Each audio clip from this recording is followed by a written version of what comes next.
নমস্কার বন্ধুরা, তোমাদের সকলকে স্বাগত জানিয়ে আজ আমি আমার ভিডিওটি স্টার্ট করছি। আশা করি তোমরা নিশ্চয়ই খুব ভালো আছো। আজ আমি তোমাদের সাথে শেয়ার করব আমার বাড়ির খুব সহজ পদ্ধতিতে বাস্তু পুজো এবং তার সাথে পৌষ পার্বণের দিন আমার ঘরোয়া নিত্য পুজো। তো চলো বন্ধুরা, ভিডিওটি শুরু করি।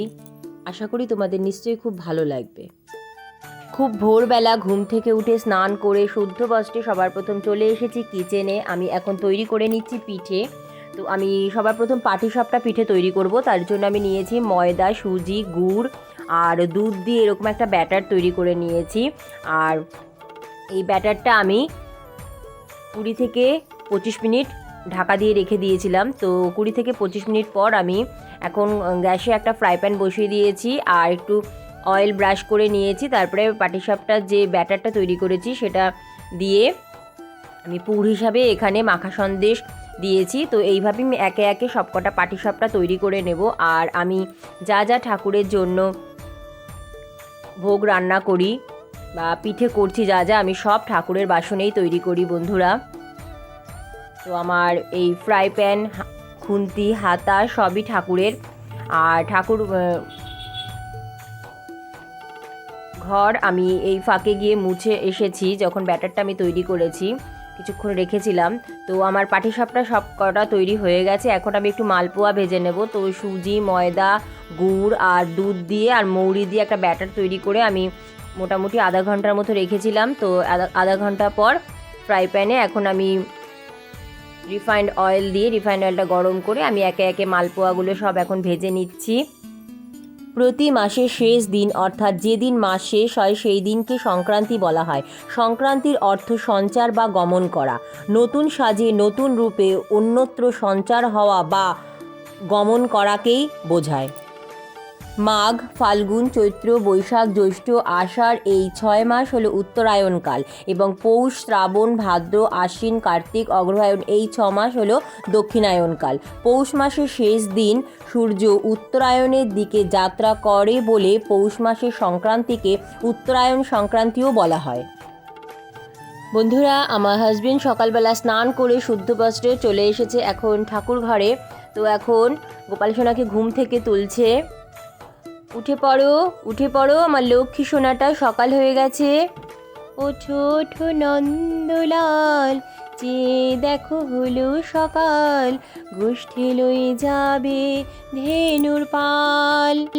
আজ পৌষ সংক্রান্তি, তাই আজকে গোপাল সোনা খুব সকাল সকালে স্নান করে নেবে। তো গোপাল সোনা স্নানের জন্য পুরো রেডি। আর গোপাল সোনা স্নানের জল তৈরি করে নিয়েছে, গঙ্গা জল, তাতে তুলসী পাতা, গোলাপ জল আর কিছু ফুলের পাপড়ি, আর দিয়ে দিচ্ছে কালো তিল। পৌষ সংক্রান্তি বা মকর সংক্রান্তির দিন স্নানের জলে কালো তিল দিয়ে স্নান করা খুব শুভ বলে মনে করা হয়। তো গোপাল সোনাও আজকে গঙ্গা জল আর তাতে কালো তিল মিশিয়ে স্নান করে নিচ্ছে। ওম নমো ভগবতে বাসুদেবায় নমো। তো গোপাল সোনাকে এখন আলতো হাতে গা মুছিয়ে সুন্দর করে সাজিয়ে নিয়েছি।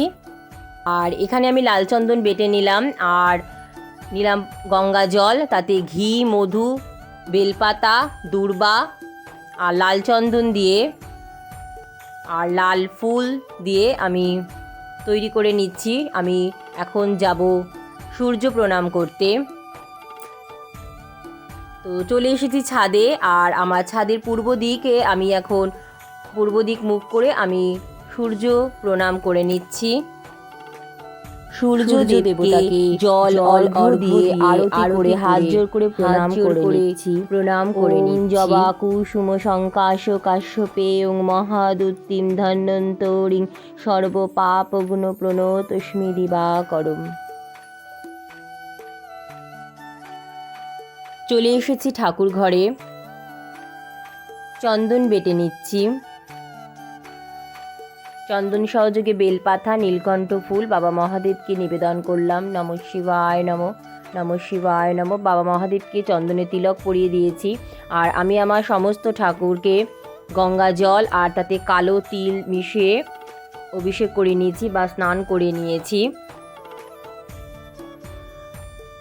ভগবান শ্রীকৃষ্ণকেও চন্দন সহযোগে তুলসী পাতা, ফুল, তুলসী দল নিবেদন করছি। ভগবান শ্রীকৃষ্ণের বুকেও তুলসী পাতা চন্দন সহযোগে নিবেদন করলাম। ওম নমো ভগবতে বাসুদেবায় নমো। চন্দন সহযোগে ফুল শ্রী রাধিকার চরণও নিবেদন করলাম। ভগবান শ্রীকৃষ্ণকে চন্দনের তিলক পরিয়ে দিলাম। চন্দন সহযোগে তুলসী পাতা ছোট্ট গোপাল ঠাকুরের চরণে নিবেদন করলাম। চন্দন সহযোগে তুলসী দল ফুল গোপাল ঠাকুরের চরণে নিবেদন করলে হাত জোর করে প্রণাম করে নিলাম। ওম নমো ভগবতে বাসুদেবায় নমো। আর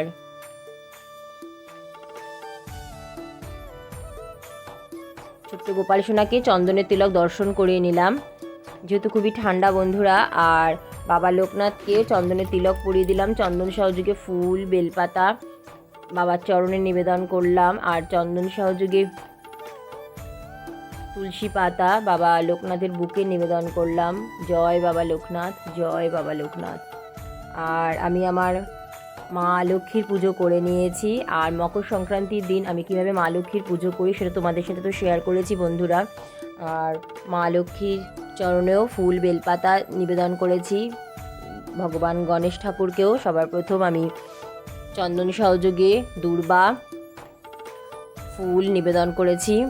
আর সব ভগবানকে আমি এখন আজকে একসাথেই ভোগ নিবেদন করব। তো আমি পিঠে তৈরি করে নিয়েছি, পিঠে, আর তাতে আমি ফুল আর তুলসী পাতা দিয়ে দিলাম, যেহেতু আজকে আমি সব ভগবানকে একসাথেই ভোগ নিবেদন করছি। আর কিছু মিষ্টি তো ফুল তুলসী পাতা দিয়ে দিয়েছি। আর নিয়েছি 7টা গোটা ফল। 7টা গোটা ফলে আমি চন্দন আর সিঁদুরের ফোঁটা দিয়ে তাতে কিছু তুলসী পাতা আর ফুলের পাপড়ি দিয়ে দিয়েছি। আরতি করে নিচ্ছি।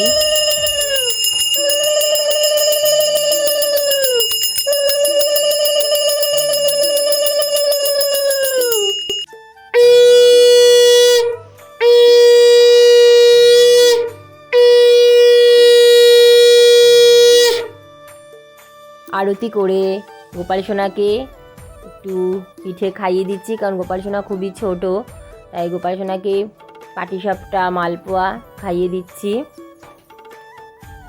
আর তারপর গোপাল সোনাকে একটু মিষ্টিও খাইয়ে দিলাম আর জল খাইয়ে দিলাম। গোপাল সোনার হাত থেকে বাসিটা রেখে আমি এখন কিছুক্ষণ ছাদে যাব। ছাদে আমি আমার বাস্তু পুজোর জন্য কিছু জোগাড় করে নেব। গোপাল সোনার কিছুক্ষণ পর আমি আবার ঠাকুর ঘরে আসলাম। ঠাকুর ঘরে এসে গোপাল সোনার হাত মুখ খুব ভালোভাবে মুছে গোপাল সোনার হাতে বাসি দিয়ে দিলাম। আর তোমরা আমার সব ঠাকুর একবার দর্শন করে নাও বন্ধুরা। তো আমি আমার ঘরের পৌষ পার্বণের দিন খুব সহজ পদ্ধতিতে পুজো করে নিয়ে আমি এখন চলে এসেছি ছাদে। আর ছাদে আমি আজকে করব আমার বাড়ির বাস্তু পুজো। তো বাস্তু পুজো সাধারণত বাড়ির জমিতে বা উঠোনে করতে হয়, কিন্তু আমার বাড়িতে জায়গা নেই, তাই আমি ছাদেই করছি। তো একটি কাঠের জলচৌকি পেতে নিয়েছি, তাতে লাল রঙের একটি আসন পেতে নিয়েছি। আর হাতে গঙ্গা জল নিয়ে 3বার নম বিষ্ণু নম বিষ্ণু নম বিষ্ণু বলে আচমন করে নিচ্ছি। খুবই সহজ পদ্ধতিতে বন্ধুরা আমি আমার মতো করে আজ বাস্তু পুজো করছি। আমার বাড়িতে, আমার শ্বশুর বাড়িতে পৌষ মাসের সংক্রান্তির দিন বাস্তু পুজো এইভাবেই করা হয়। তো কাঠের জলচৌকিতে আমি একটু আতপ চাল আর কিছু ফুলের পাপড়ি দিয়ে এইভাবে বাস্তু দেবতাকে বসিয়ে দিলাম। এটি জিওল গাছ বা কাপিলা গাছ বলা হয় আমি যতদূর জানি। তো আমি গাছটা টবে নিয়ে বসিয়ে দিয়েছি। আর একটু গঙ্গা জল, গোলাপ জল আর একটু অগরু নিয়ে আমি আলতো হাতে একটু অভিষেক করিয়ে নিলাম। আর তারপরে বাস্তু দেবতাকে আমি সিঁদুর তিলক আর চন্দনের তিলক পরিয়ে দিচ্ছি। আর সিঁদুরের 5টা ফোঁটা দিয়ে নিচ্ছি। ঠাকুরমশাই আসলে ঠাকুরমশাই উনি ওনার নিজের পদ্ধতি মতো করেন। তোমরা ঠাকুরমশাই দিয়ে পুজো করলে অবশ্যই তিনি যেই পদ্ধতিতে পুজো করবেন সেইভাবে করাবেন। আমি আমার মতো করে পুজো করে নিচ্ছি বন্ধুরা, যেহেতু সিচুয়েশান এখন খুব একটা ভালো না, তাই জন্য। আর আমি একটু ফুল দিয়ে সাজিয়ে নিয়েছি। আর চালের গুঁড়ো দিয়ে আমি একটু আলপনার মতো তৈরি করে নিচ্ছি। মা যশোদা শ্রীকৃষ্ণকে পুত্ররূপে পাওয়ার জন্য এই পৌষ সংক্রান্তির দিনে ধ্যানে বসেছিলেন। গঙ্গাপুত্র ভীষ্ম তার পিতা শান্তনুর কাছ থেকে বর পেয়েছিলেন যে তিনি ইচ্ছা মৃত্যু বরণ করতে পারেন। মহাভারতের কুরুক্ষেত্রের যুদ্ধে বিশ্ববিখ্যাত বীর মহাপ্রাজ্ঞ সর্বত্যাগী ও জিতেন্দ্রীয় মহাপুরুষ ভীষ্মের মহাপ্রয়াণের স্মৃতির জন্য উত্তরায়ণ সংক্রান্তি আরও মর্যাদাপূর্ণ হয়েছে। মহাভারতের 14 দিন যুদ্ধের 10ম দিনে সূর্যাস্তে কিছুক্ষণ পূর্বে পাণ্ডুপুত্র অর্জুনের শরাঘাতে ভীষ্ম ক্ষতবিক্ষত হয়ে মাটিতে পড়ে যান, কিন্তু তিনি মাটি স্পর্শ না করে 58 দিন তীক্ষ্ণ শরশয্যায় শুয়ে উত্তরায়ণের জন্য অপেক্ষা করে পৌষ সংক্রান্তির দিন যোগ বলে দেহত্যাগ করেছিলেন। পৌষ সংক্রান্তির দিন ভোরবেলা গ্রাম বাংলায় বিভিন্ন স্থানে আগুন জ্বালানো হয় খড় ও বাঁশ দিয়ে বানানো স্তূপে। এটি মূলত পিতামহ ভীষ্মের চিতার স্বরূপ। পৌষ সংক্রান্তির দিন সূর্য উত্তর মেরুতে হেলে পড়তে থাকে, তাই এই দিনকে মকর সংক্রান্তি বা উত্তরায়ণ সংক্রান্তিও বলা হয়। ঘট স্থাপন করব, তাই জন্য নিয়েছি একটি তামার ঘট আর 5টা আম্রপল্লবযুক্ত আমসরা, তাতে প্রতিটি পল্লবেই সিঁদুরের ফোঁটা দিয়ে নিয়েছি। 5টা বেলপাতা, 5টা দূর্বা আর একটি গোটা পান। গোটা পানেও সিঁদুরের ফোঁটা দিয়ে নিয়েছি। আর নিয়েছি একটি কলা, কলায় সিঁদুরের ফোঁটা দিয়ে নিয়েছি। আর ঘটে স্বস্তিক চিহ্ন এঁকে নিয়েছি। ঘট স্থাপন করব, তাই জন্য নিয়েছি একটু গঙ্গা মাটি, আর গঙ্গা মাটিতে ধান আর দূর্বা দিয়ে দিচ্ছি। 5টা দূর্বা নিয়েছি আর কিছু ফুল দিয়ে ঘট স্থাপন করছি।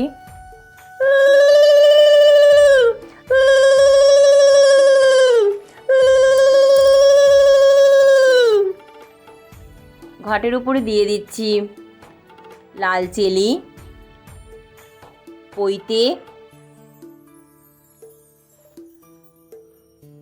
আর দিয়ে দেব চাঁদমালা আর ফুল। বন্ধুরা, তোমাদের আজকে আমার বাড়ির বাস্তু পুজো কেমন লাগলো অবশ্যই কমেন্ট করে জানাবে। ভগবানকে নৈবেদ্য নিবেদন করছি। নৈবেদ্য থালা সাজিয়ে নিয়েছি, 5টা নৈবেদ্য সাজিয়ে নিয়েছি। নৈবেদ্য চাল আমি কিছুক্ষণ আগে ভিজিয়ে রেখেছিলাম। তো নৈবেদ্য থালায় বেলপাতার ফুল দিয়ে ভগবানকে নৈবেদ্য নিবেদন করলাম। নিয়েছি 5টা গোটা ফল, গোটা ফলে সিঁদুরের ফোঁটা দিয়ে নিয়েছি। আর নিয়েছি চালের গুঁড়ো আর নিয়েছি গুড় আর একটি নারকেল। এই দিয়ে আমি পুজোর পরে নবান্ন তৈরি করব। এই নবান্নকে বলা হয় গোসাই নবান্ন। তো আমাদের পুজোর পরে এরকম নবান্ন তৈরি করতে হয়। আর ভগবানকে চাল ভিজিয়েও দেওয়া যেতে পারে, আর নতুন গুড় আর নারকেলেও সিঁদুরের ফোঁটা দিয়ে নিয়েছি। আর কিছু মিষ্টি ভগবানকে ভোগ নিবেদন করব।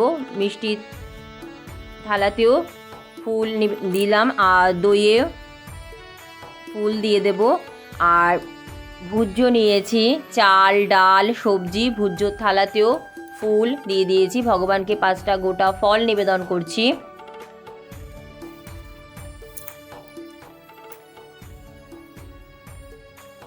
ভগবানকে নবান্ন নিবেদন করছি। এটা পুজোর পরে মেখে নেব। আর নবান্নতে একটু আদা দিয়ে যখন নবান্নটা মাখবো, চাল গুড় নারকেল আর আদা দিয়ে নবান্ন মেখে নেব। ভগবানকে ভোগ নিবেদন করলাম, ভগবানকে ভুজ্য নিবেদন করছি। আর এই ভুজ্য পুজোর পরে আমি কোনো ব্রাহ্মণকে দিয়ে দেব। ভগবানকে জল নিবেদন করছি। হাত জোর করে প্রণাম করে নিলাম, ভগবান মঙ্গল করো। বন্ধুরা, এইভাবে খুবই সহজ পদ্ধতিতে আমি নিজের মতো করে আজ মকর সংক্রান্তির দিন বাস্তু পুজো করে নিলাম। তোমাদের ভিডিওটি কেমন লাগলো অবশ্যই কমেন্ট করে জানাবে। একটি গোটা পান নিয়েছি, পানের সিঁদুরের ফোঁটা দিয়ে ভগবানকে পান সুপারি নিবেদন করলাম। পান সুপারির উপরেও কিছু ফুলের পাপড়ি চন্দন সহযোগে দিয়ে দিলাম, আর ঘি মধু পুজোর সমস্ত উপকরণে দিয়ে নিলাম। ভোগের থালা গ্লাসে ঘি মধু দিয়ে নিলাম। হাতে ফুল বেলপাতা দূর্বা নিয়ে পুষ্পাঞ্জলি দিয়ে নিচ্ছি, আরতি করে নিচ্ছি।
আরতি করে হাত জোড় করে প্রণাম করে নিলাম। হে ভগবান, সবার মঙ্গল করো, সংসারের মঙ্গল করো ভগবান। তো বন্ধুরা, তোমাদের আজ কেমন লাগলো পৌষ সংক্রান্তির দিন আমার বাড়ির বাস্তু পুজো ও সাথে আমার খুব সহজ নিত্য পুজো? অবশ্যই কমেন্ট করে জানাবে। ভালো লাগলে প্লিজ একটি লাইক এবং ভিডিওটি শেয়ার করে দেওয়ার জন্য অনুরোধ রইল। তোমরা যদি আজকে আমার চ্যানেলে প্রথম হয়ে থাকো, চ্যানেলটাকে সাবস্ক্রাইব করনি, প্লিজ আমার চ্যানেলটি সাবস্ক্রাইব করে পাশে বেল বাটনটা